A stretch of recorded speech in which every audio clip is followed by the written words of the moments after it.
નમસ્કાર મિત્રો, આપણા વિશેષ કાર્યક્રમમાં આપ સૌનું સ્વાગત છે।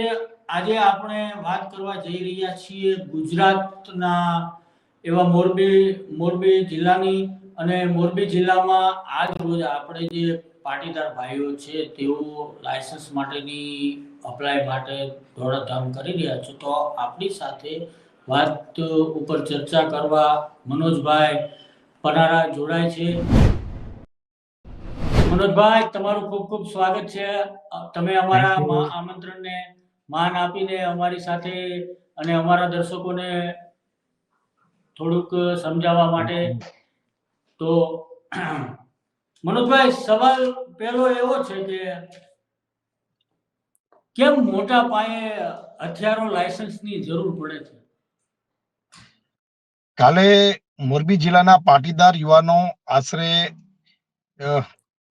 100 થી વધારે યુવાનો ગનનું લાયસન્સ લેવા માટે કલેક્ટર કચેરીએ જવાના છે, અને સાથે 2-3 હજાર બીજા વડીલો યુવાનો પણ ઉપસ્થિત રહેવાના છે, અને એક આવેદન પત્ર આપવાના છીએ કે ભાઈ અમને કલેક્ટર સાહેબને અમે રજૂઆત કરવાના છીએ, આવેદન પત્ર આપવાના છીએ કે ભાઈ અમને એક પાટીદારોને પોતાની સુરક્ષા માટે, અમારી માલ મિલકતની સુરક્ષા માટે, અમારી બેન દીકરીઓની સુરક્ષા માટે, વ્યાજખોરોથી મુક્તિ મેળવવા માટે, દાદાગીરી, લુખાગીરી, ગુંડાગીરી કરતા લોકોથી મુક્તિ મેળવવા માટે, અને ખાસ અમારી મિલકતો ઉપર કબજા જમાવતા લુખ્ખા તત્વોની સામે અમને સ્વરક્ષણ અને અમારા પોતાની માલ મિલકત ના રક્ષણ માટે અમને રિવોલ્વરના લાયસન્સ પટેલ સમાજના યુવાનોને આપવા જોઈએ, એવી રજૂઆત કરવા માટે અમે લોકો કલેક્ટર કચેરીએ જવાના છીએ। એટલા માટે કે ખાસ મારે તમને તમારા દર્શકોને એ કહેવાનું છે કે જ્યારે જ્યારે આવા લુખ્ખા તત્વો અત્યાચાર અન્યાય કરે છે પટેલ સમાજ ઉપર, એટલે મોટા ભાગના પટેલ સમાજના લોકો છે એ વેપારી છે, થોડા સુખી સંપન્ન પણ છે, એટલે છાનું માના બંધ બારણે વહીવટ કરી લે છે।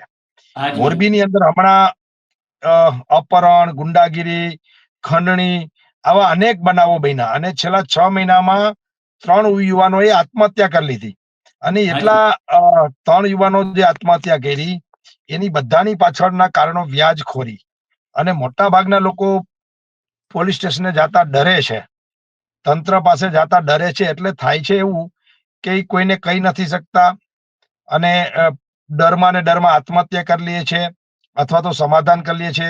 ગુંડા તત્વો જે પૈસા માંગ્યા હોય એ આપી દે છે, અને 50,000 માનો કે વ્યાજે લીધા હોય તો એને આ લોકો 5-5, 10-10 લાખ રૂપિયા ધાક ધમકીઓ મારીને પડાવી લેતા હોય છે। એટલે આવી અનેક ઘટનાઓ છેલ્લા 2-4 વર્ષની અંદર મોરબીમાં બની રહી છે। એટલા માટે પટેલ સમાજના યુવાનોએ નક્કી કર્યું કે આપણે આપણી રક્ષા માટે આપણે પોતે જ લાયસન્સ લઈએ। શું કામ? કે જે લોકો ખુલીને પોલીસ સ્ટેશને જાય છે તો મોટા ભાગે કેસમાં એવું બને છે કે પોલીસ જ ઓલી વાડ ગામડામાં કહેવત છે કે વાડ પોતે જ ચીબડા ગળવા માંડે, એટલે કે રક્ષક જ ભક્ષક બની જાય છે। જ્યારે પોલીસ સ્ટેશને કોઈ પરિવાર પહોંચે છે, અન્યાય થયો છે, અત્યાચાર થયો છે એ વાતને લઈને, તો પેલા એને સાંભળવામાં નથી આવતા, કોઈ રાજકીય ભલામણ કરે તો જ એની પેલી અરજી લેવામાં આવે, અને એમાંય જો પરિવાર થોડું ઠંડુ હોય તો એને સમાધાન કરવાનું પ્રેશર કરવામાં આવે, અને મોટા ભાગે એફઆઈઆર નહીં લઈ અને ગુંડાઓ સાથે સાઠગાંઠ અને પૈસાના વહીવટ કરી અને આ લોકોને છાવરવાના, આવી ઘટનાઓ અમારી સામે ધ્યાનમાં આવી છે।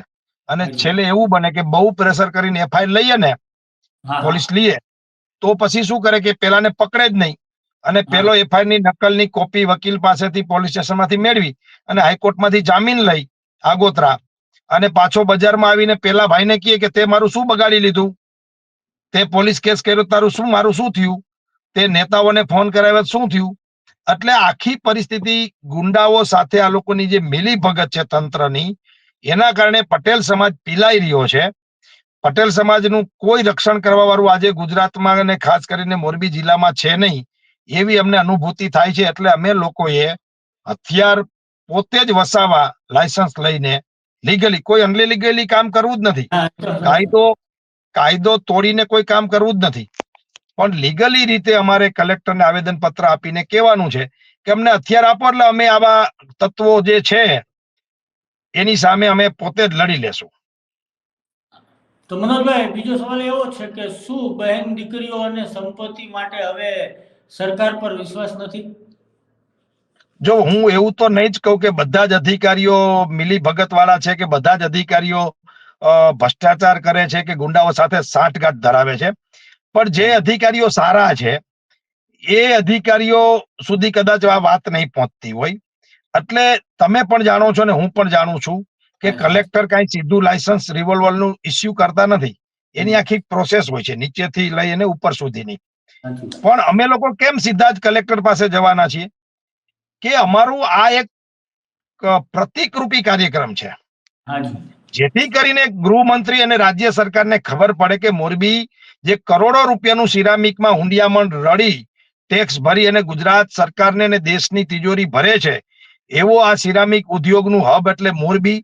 આ એ પટેલો છે કે જે રાત દિવસ મહેનત કરી અને આ ઉદ્યોગને અને સરકારને ટેક્સ ભરી રહી છે, ઉદ્યોગને ચલાવી રહી છે.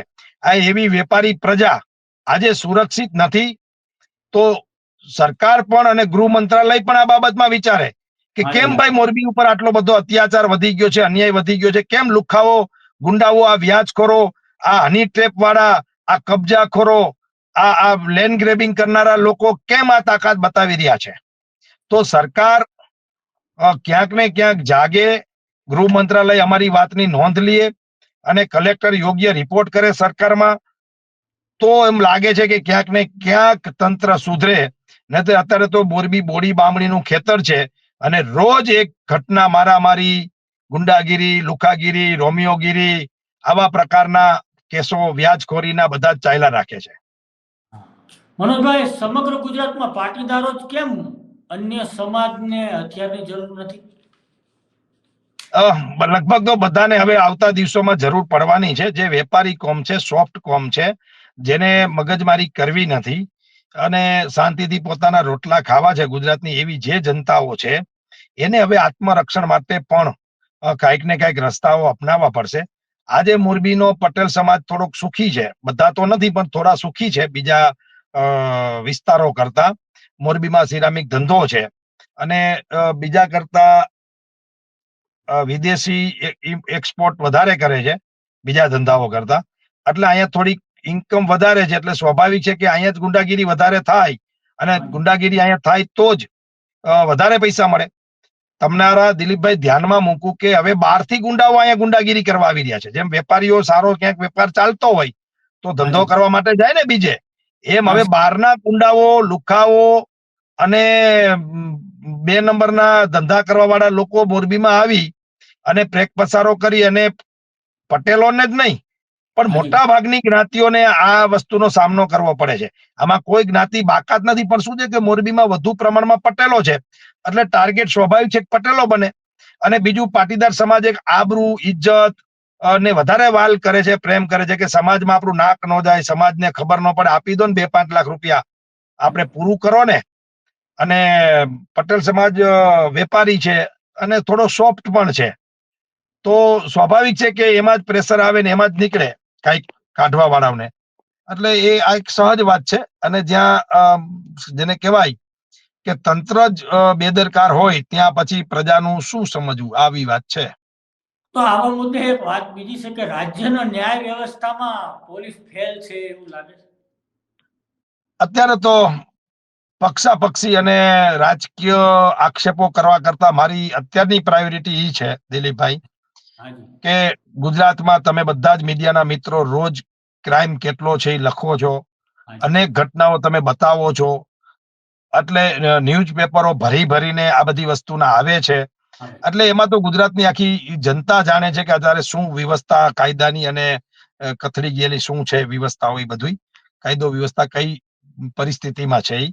પણ હાલ અમારી વાત એ છે કે મોરબીના પાટીદારોને જે અત્યાચાર અને અન્યાય સહન કરવો પડે છે એની સામે જ્યારે તંત્ર વામણું સાબિત થયું છે, ગુંડાઓ પાસે તંત્ર ઝૂકેલું દેખાય છે, આ આવારા તત્વો, વ્યાજખોરો જે રીતે શોષણ પટેલ સમાજનું કરી રહ્યા છે. દિલીપભાઈ, હું એક દાખલો દઉં કે પૈસા લીધા હોય વ્યાજે તો આપવા પડે, એવું તો તમે મેં સાંભળ્યું હશે.